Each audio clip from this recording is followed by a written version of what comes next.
The bridge of the Gruffle command vessel fell silent as Captain Chen's ultimatum hung in the air. 10 minutes to withdraw. High Commander Zexval's 4 eyes blinked in rapid succession, a sign of amusement in his species, as he turned to his second-in-command. The humans send 1 ship and expect us to retreat. Their arrogance exceeds even the rumors, Zexval said, his translator converting his chittering speech into standard galactic common.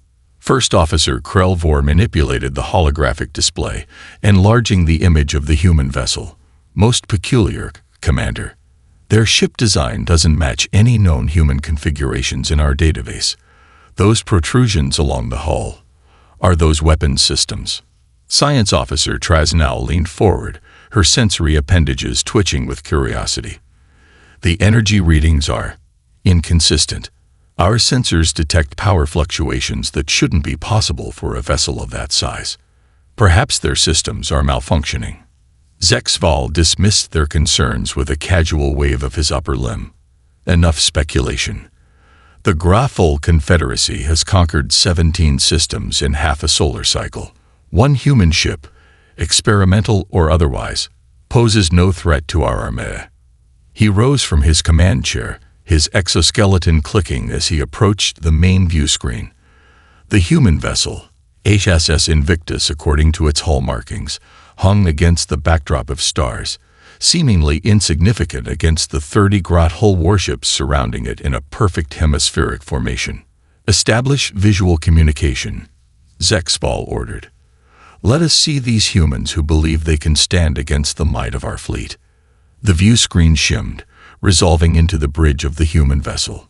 Captain Eleanor Chen sat in a command chair that seemed oddly simplistic compared to the Gruffle's ornate command center.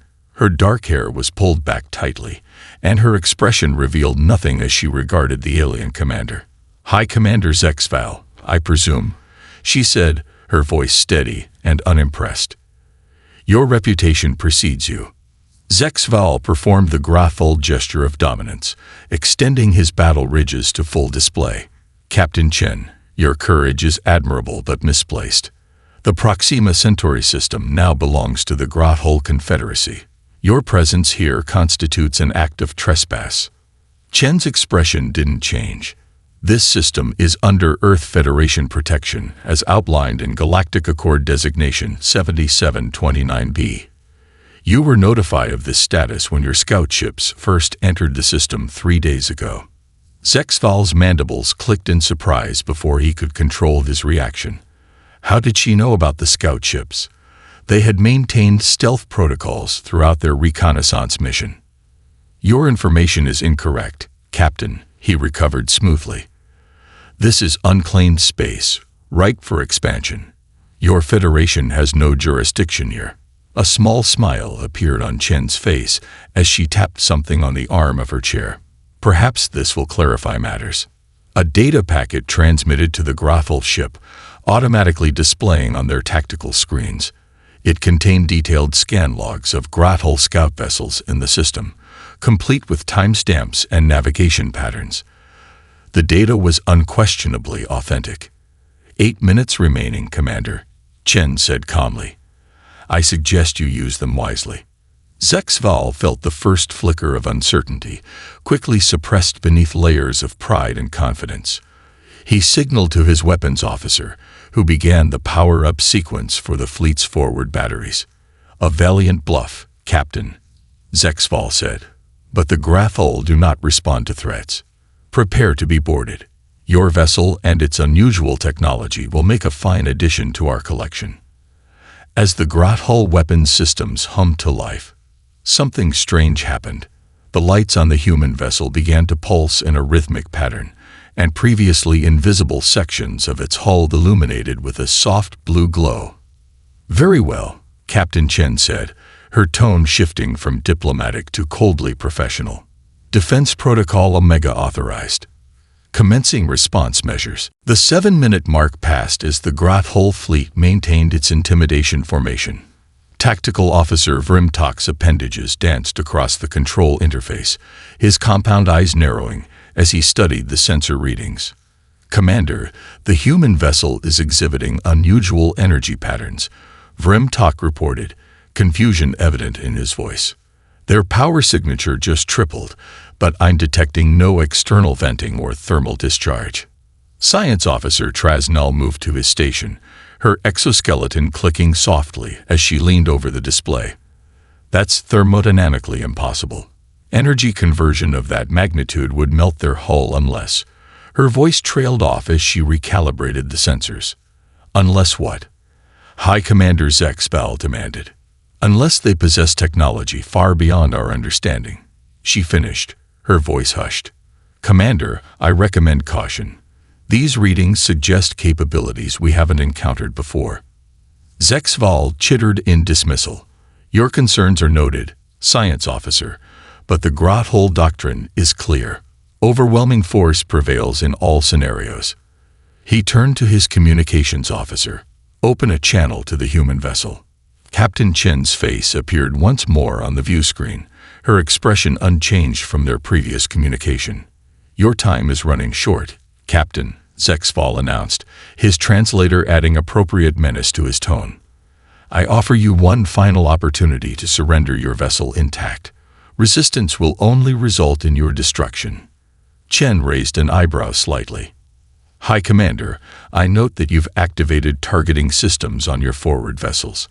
I should inform you that this action has been logged as hostile intent. Of course it has, Zexval replied with what passed for a smile in his species. We are about to conquer your ship. Did you expect us to approach with systems inactive? Chen's expression remained impassive. I merely wanted to establish the sequence of events for the record. Since you've chosen to ignore our warning, we are obligated to inform you that all actions taken from this point forward will be recorded for historical and training purposes. Several of the grot hole bridge officers exchanged puzzled glances. Training purposes? What Federation vessel would train using actual combat footage against our fleet? First Officer Krelvor whispered to the tactical officer. One that expects to prevail, Vrimtok replied quietly, his unease growing. On the view screen, Chen turned to speak to someone off-camera. Ensign Patel, begin full spectrum analysis of their shield harmonics. Lieutenant Rivera, prepare the demonstration package. Zexval's mandibles clicked in agitation. The human captain was behaving as though this were a scientific expedition, rather than a confrontation with the galaxy's most feared armada. Enough of this charade, he snapped. Battle Group 1, move into firing position. Target their propulsion systems first. I want that ship disabled, not destroyed. 5 grot hull destroyers broke formation, their sleek, chidness hulls gleaming as they assumed attack positions around the human vessel. The HSS Invictus remained stationary, the blue patterns across its hull pulsing more rapidly now. Human vessel shows no attempt at evasive maneuvers. Tactical Officer Vrimtok reported, confusion evident in his voice. Their defensive shields remain inactive. They appear to be scanning us. Commander. Scanning us.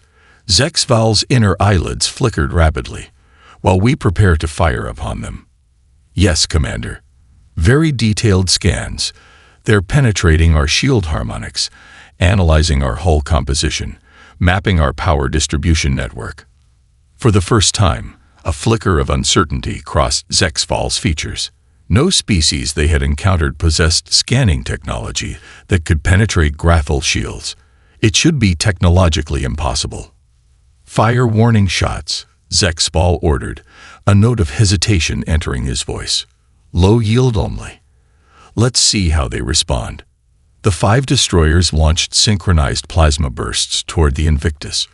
What happened next would change grot hole military doctrine forever. The 5 plasma bursts streaked across space toward the HSS Invictus, their blue-green energy illuminating the darkness between the ships. By all tactical predictions, the human vessel should have attempted evasive maneuvers or raised shields. It did neither. Instead, just before impact, a honeycomb pattern of hexagonal energy fields materialized around the ship, each section no larger than a few meters across. The plasma bursts struck this barrier, and simply stopped. Not deflected, not absorbed in the traditional sense. They froze in place, suspended in the honeycomb matrix like insects caught in amber. Complete silence fell over the Grathol command bridge. "Impossible," Tactical Officer Vrimtok whispered, his compound eyes widening as he checked and rechecked his readings. "The plasma energy hasn't been dissipated. It's being contained. Perfectly contained." Science Officer Trasnell's appendages trembled as she analyzed the sensor data. "The humans have somehow created a localized stasis field that's holding our weapons fire in a suspended state. Commander, this technology is theoretical at best. Our scientists have postulated it might be possible in several centuries, but—" "Spare me the scientific lecture," High Commander Zexval snapped, though his voice lacked its usual confidence. "What are they doing with our weapons fire?" As if in answer to his question, the honeycomb barrier began to rotate slowly, the captured plasma energy moving with it. The rotation accelerated gradually until the entire matrix spun like a glowing web around the Invictus. Captain Chen's face appeared on the view screen, her expression still professionally neutral. "That was disappointing. Allow us to demonstrate proper weapons calibration." She nodded to someone off-screen. "Lieutenant Rivera, you may proceed with the demonstration." The spinning energy matrix suddenly collapsed inward, the plasma energy being drawn into recessed ports along the human ship's hull. The Invictus began to emit a low, resonant hum that the Grathol sensors could detect even through the vacuum of space. "They've absorbed our energy weapons," First Officer Krelvor said incredulously. They're channeling it into their own systems." A small, almost imperceptible aperture opened on the forward section of the Invictus. Without warning or dramatic buildup, a single concentrated particle beam lanced out, its precision so exact it appeared as nothing more than a needle-thin line of white light. The beam struck the lead Grathol destroyer at its shield generator node, a vulnerability that should have been known only to Grathol engineers. The beam passed through the shields as if they didn't exist, then continued through the vessel, creating a hole no wider than a finger. It continued onward, passing through the exact same spot on two more destroyers positioned behind the first. For a moment, nothing happened. Then systems throughout all three destroyers began to fail simultaneously. Propulsion, weapons, life support, gravity. Within seconds, all three ships were drifting, their crews scrambling in emergency lighting. Not destroyed. Precisely, surgically disabled. The human weapon, Vrimtok reported, his voice shaking. It targeted specific systems with microscopic precision. One shot penetrated three ships, Commander. One shot. Zexval stared at the view screen, his mandibles clicking involuntarily in a Grathol expression of distress. He had never seen such precision in a weapon system. "Full attack pattern," he ordered, his voice betraying his growing doubt. "All ships, converge on the human vessel. Maximum firepower." As the remaining Grathol ships moved into position, the comms officer reported an incoming transmission from the Invictus. "They're broadcasting on all frequencies, Commander," she said. "They want everyone to hear this." Captain Chen's voice resonated throughout every Grathol vessel, calm and methodical. "Attention Grathol fleet. Your first-line destroyers have been neutralized using minimal countermeasures. This demonstration represents approximately 8% of the Invictus's defensive capability. I strongly advise you to stand down." High Commander Zexval's exoskeleton trembled slightly, a physiological response he couldn't fully suppress. Nevertheless, he steeled himself. The Grathol Confederacy had never retreated, never surrendered. Their doctrine didn't even have protocols for withdrawal. "All remaining vessels, execute attack pattern Thol 7, he ordered. "Multiple vectors, overlapping fire solutions.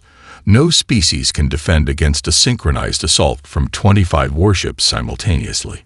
The Grathol fleet moved with practiced precision, forming a three-dimensional attack grid around the Invictus. Their tactical computers calculated over 500 possible evasion routes and prepared countermeasures for each. This was the formation that had broken the defenses of the Vorax Collective, a civilization 3 centuries more advanced than the humans were supposed to be. Target locks confirmed across all vessels.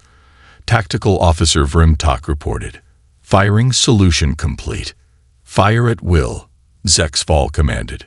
The space around the human ship erupted as hundreds of plasma torpedoes, quantum disruptors, and gravity lances converged on the Invictus from every conceivable angle. It was a stunning display of coordinated firepower, the culmination of the Grothold military's evolution over 3 centuries of conquest. The Invictus didn't attempt to evade. Instead, the ship pulsed once with brilliant light, and a spherical field expanded outward. As each Grothold weapon entered this field, it simply decelerated until reaching a complete stop, suspended in space like the previous attack. What are we witnessing? First Officer Krelvor whispered. Science Officer Trasnell's appendages trembled as she analyzed the readings. They've created a localized temporal displacement field. Time itself moves differently within that sphere. On the bridge of the Invictus, now visible through the suspended weapons fire like insects in amber, the human crew moved about their stations with unhurried precision. Captain Chen could be seen speaking to a junior officer, who nodded and made an adjustment to their console. Then, casually, the human ship began to move through the suspended barrage, navigating between the frozen projectiles as if taking a leisurely stroll through a sculpture garden. The weapons remained suspended where they had been stopped, creating an eerie 3-dimensional snapshot of the attack. Over the still open communication channel, the Grothold could hear the human crew conversing. Ensign Walker, please note the structural weaknesses in their primary weapon emplacements for the technical report, Captain Chen said, her tone suggesting she was conducting a routine training exercise rather than fighting for survival. Already documented, Captain, came the reply. Engineering is asking whether we should collect material samples from the disabled vessels before we proceed. That would be efficient. Have shuttles 3 and 4 prepared for sample collection. Lieutenant Rivera, you may proceed with neutralizing the remaining hostiles. Standard protocols, disable rather than destroy. High Commander Zexval felt his blood run cold. The humans were treating this confrontation, this battle that should have been the crowning achievement of his military career, as nothing more than a field research expedition. Secondary systems online. A human officer reported. Target solutions processed. Neutralization grid ready on your command, Captain. Proceed, Chen replied simply. Around the Invictus, a web of light began to form, connecting points of energy that seemed to correspond precisely with the positions of the Grothold ships. The web of light emanating from the Invictus pulsed once, twice, then expanded outward in a geometric pattern. As it touched each Grothold vessel, their systems flickered and failed in sequence. Weapons, shields, propulsion, and finally communications, leaving only life support and emergency power functioning. Within 30 seconds, over half the Grothold fleet hung motionless in space, their crews helpless inside the darkened hulls. On the command ship, which had been deliberately spared, High Commander Zexval watched in silent horror. Science Officer Trasnell worked frantically at her station, trying to comprehend what they had just witnessed. It's a cascading system isolation protocol, she finally reported, her voice barely above a whisper. The human vessel somehow mapped our entire fleet's electronic architecture and executed a targeted electromagnetic disruption customized to our specific systems. That's theoretically impossible, First Officer Krelvor protested. Each of our ships has unique security protocols and isolated command systems. Evidently, Trasnell replied, the humans don't share your assessment of what's impossible. The view screen activated without command, and Captain Chen's face appeared once more. This time, her expression had softened slightly, showing something close to professional sympathy. High Commander, I believe we've established the tactical situation clearly. Now, I'd like to share some information you might find illuminating. The screen split to show a series of recordings, Grothold conquest operations across the 17 systems they had claimed in recent months. The footage showed perspectives and angles that could only have been captured by observers present during these events. These 17 systems were under Earth Federation observation, Chen explained. The civilizations you encountered were early-stage developing cultures enrolled in our non-interference monitoring program. Zexval's inner eyelids flickered rapidly in shock. Impossible. We detected no human presence in any of those systems.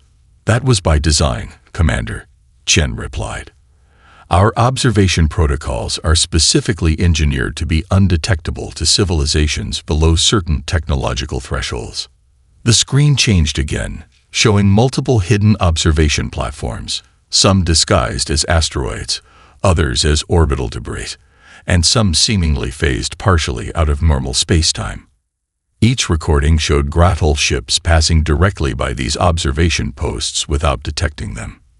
We've been studying your expansion patterns, tactical decisions, and cultural responses to contact scenarios for the past 18 months, Chen continued. Your encounters with those developing civilizations provided valuable data on Grathol first contact protocols. Realization dawned on Zexval with sickening clarity. You were watching us. This entire time, we were being studied. Precisely, Chen confirmed. The Earth Federation maintains anthropological research programs across thousands of star systems. Your species' rapid expansion triggered our attention, but you hadn't yet crossed into protected space until today. The implications cascaded through Zexval's mind. Everything the Grathol Confederacy had accomplished, their unstoppable military campaign, their technological superiority over the conquered worlds, had been permitted, observed, documented, by humans who could have stopped them at any time. What happens now? Zexval asked, his voice uncharacteristically subdued. Now, Chen replied, we move to the diplomatic phase. Your disabled vessels will remain secure while we establish terms. But first, I believe you should see the full context of your situation. The view screen changed again, this time showing a three-dimensional stellar map that expanded outward from their current position. As the view widened, hundreds of markers appeared, then thousands, each representing an Earth Federation outpost, colony, or protectorate. The map continued expanding until it encompassed nearly a quarter of the galaxy, with the tiny region of Galactic Conquests appearing as an insignificant speck within a vast network of human influence. This conversation, Captain Chen said gently, is being monitored by Federation Diplomatic Corps. They're preparing to dispatch representatives to discuss reparations for the affected systems and terms for your species' integration into the galactic community. High Commander Zexval stared at the stellar map, his four eyes blinking asynchronously, a sign of extreme stress in his species. The true scale of human presence in the galaxy rendered all Grathol military doctrine meaningless. Their entire strategic framework had been built on the assumption that they were the superior force in their region of space. Your civilization has achieved impressive technological development in isolation, Captain Chen continued. That's part of why we maintained our non-interference protocols during your expansion. We wanted to observe how your society would develop naturally. First Officer Krelvor moved closer to his commander, lowering his voice. They've been toying with us, like predators studying prey before the kill. No, Science Officer Trasnell interjected, her analytical mind already processing the implications. If destruction was their goal, we would already be dead. This is something else entirely. Captain Chen nodded as if she had heard the whispered exchange, despite the impossibility of such eavesdropping. Your science officer shows admirable insight, Commander. The Federation's approach isn't predatory, it's curatorial. We maintain a balance that allows developing civilizations to find their own path while protecting those most vulnerable. The view screen shifted again, displaying detailed holographic representations of various ship classes within the human fleet. The Invictus appeared alongside much larger vessels with designations like Diplomatic Cruiser, Peacekeeping Dreadnought, and Exploration Vessel. The Invictus is actually one of our smaller diplomatic vessels, Chen explained. It was in this sector conducting routine anthropological research when your fleet arrived. We're not primarily a military organization, Commander. Zexval struggled to process this information. If you're not a military power, then what exactly is the Earth Federation? We're an association of over 300 sentient species who've chosen cooperation over conflict, Chen replied. Many of them once stood where you stand now, facing the realization that the galaxy is far more complex and interconnected than they had believed. As if on cue, several crew members moved into view behind Captain Chen. Not all human. Zexval recognized representatives of at least 4 distinct species, including one that appeared to share distant evolutionary ancestry with the Graffle themselves. Is that a Mextalon? Tactical Officer Vrimtok asked in disbelief, pointing to a crustacean-like officer working at a console. Their homeworld was reportedly destroyed in a supernova 3 centuries ago. The Mextalon evacuated their home system with Federation assistance 287 years ago, Chen confirmed. Commander Katral is our tactical systems specialist. His ancestors were among those who chose integration rather than extinction. Long-range sensors on the Grathhole command ship suddenly activated, detecting multiple spatial distortions forming at the edge of the system. Within moments, a dozen ships materialized, each many times larger than the Invictus. Their designs varied dramatically, suggesting different cultural origins united by shared technological principles. Federation diplomatic corps vessels have arrived earlier than expected, Chen noted with mild surprise.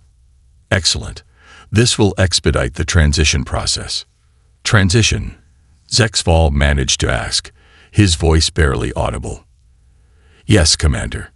Every species encountering the Federation faces a choice, integration or isolation.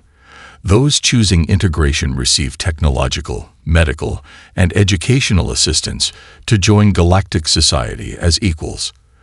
Those choosing isolation are contained within their existing territory until they're ready for peaceful interaction.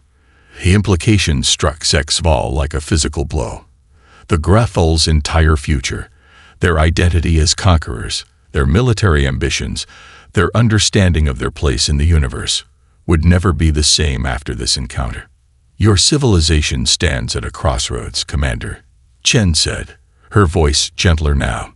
History suggests this moment will define the Grathhole for generations to come. The largest of the newly arrived Federation vessels positioned itself alongside the Invictus. It dwarfed both the human ship and the Grathhole command vessel, its elegant design suggesting both formidable power and restrained purpose. A new transmission signal requested connection to the Grathhole command ship. Federation diplomatic envoy requesting communication with Grathhole leadership. Came a measured voice, neither human nor familiar to Zexval's species recognition protocols. With a resigned gesture, the High Commander accepted the transmission. The view screen shifted to reveal a chamber far more spacious than the bridge of the Invictus. A diverse assembly of beings occupied what appeared to be a conference space, centered around a tall, silver-skinned humanoid with geometric patterns flowing across its surface. High Commander Zexval of the Grathhole Confederacy. The silver being spoke, its voice resonant but clearly artificial. I am Mediator Protocol Unit 7, designated representative of the Federation Diplomatic Corps in this sector. We have reviewed the situation assessment provided by Captain Chen. First Officer Krelvor leaned close to his commander. An artificial intelligence. They send a machine to negotiate our fate. The silver being tilted its head slightly. I am a synthetic diplomatic interface, First Officer Krelvor, designed to facilitate communication between diverse species. My function is to present information and options with minimal cultural bias. I assure you, the decisions regarding your civilization's future will be made by organic representatives. Zexval felt a chill.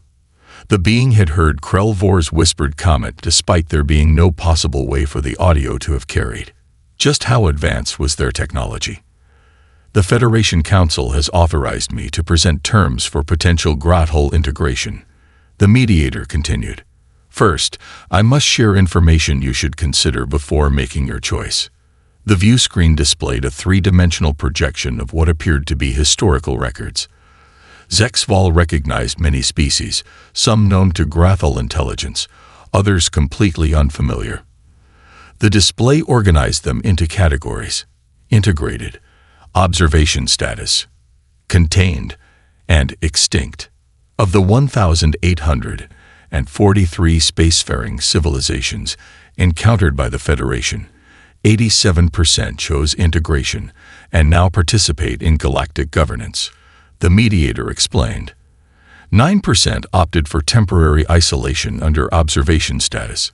3% required containment due to persistent aggressive expansion. The projection shifted to highlight the final category: extinct civilizations. There were only 12. And these? Zexval asked, unable to mask the dread in his voice. These species chose conflict with the Federation after full disclosure of consequences, the mediator replied, its tone solemn. Despite multiple diplomatic attempts, they continued hostilities against protected worlds. The Federation does not seek the extinction of any sentient species, Commander. These 12 cases represent our most profound failures. The display shifted again, showing the 17 systems the Grathal had conquered, with detailed assessments of the damage inflicted on the developing civilizations. The Federation Council proposes the following integration terms. The mediator continued. First, Grathal forces will withdraw from all 17 occupied systems. Second, your military capacity will be reduced to defensive requirements only. Third, the Grathal will participate in restoration efforts for the affected worlds. Zexval's mandibles clicked in distress.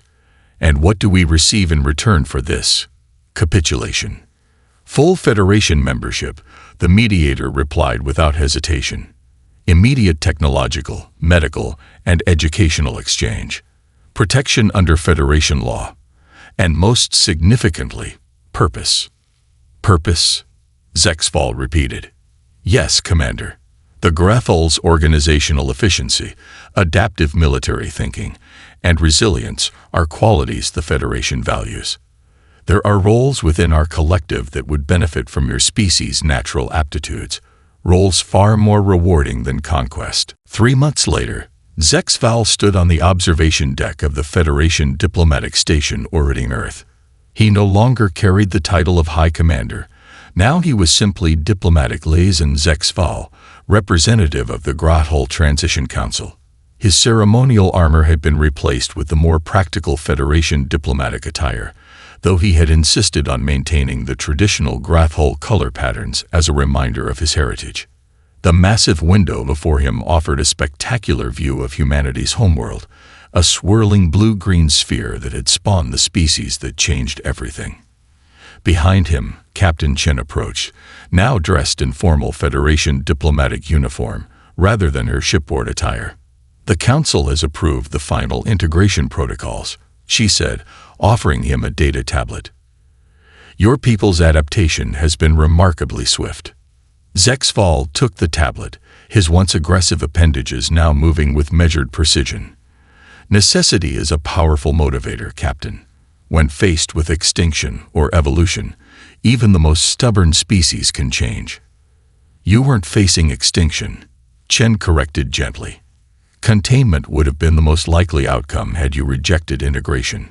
After seeing what your Federation truly is, containment would have been a slow extinction of everything the Grathal valued, he replied. Better to adapt and find new purpose than cling to obsolete ambitions. Chen nodded, moving to stand beside him at the window. Your military strategists have proven exceptionally valuable in our peacekeeping operations.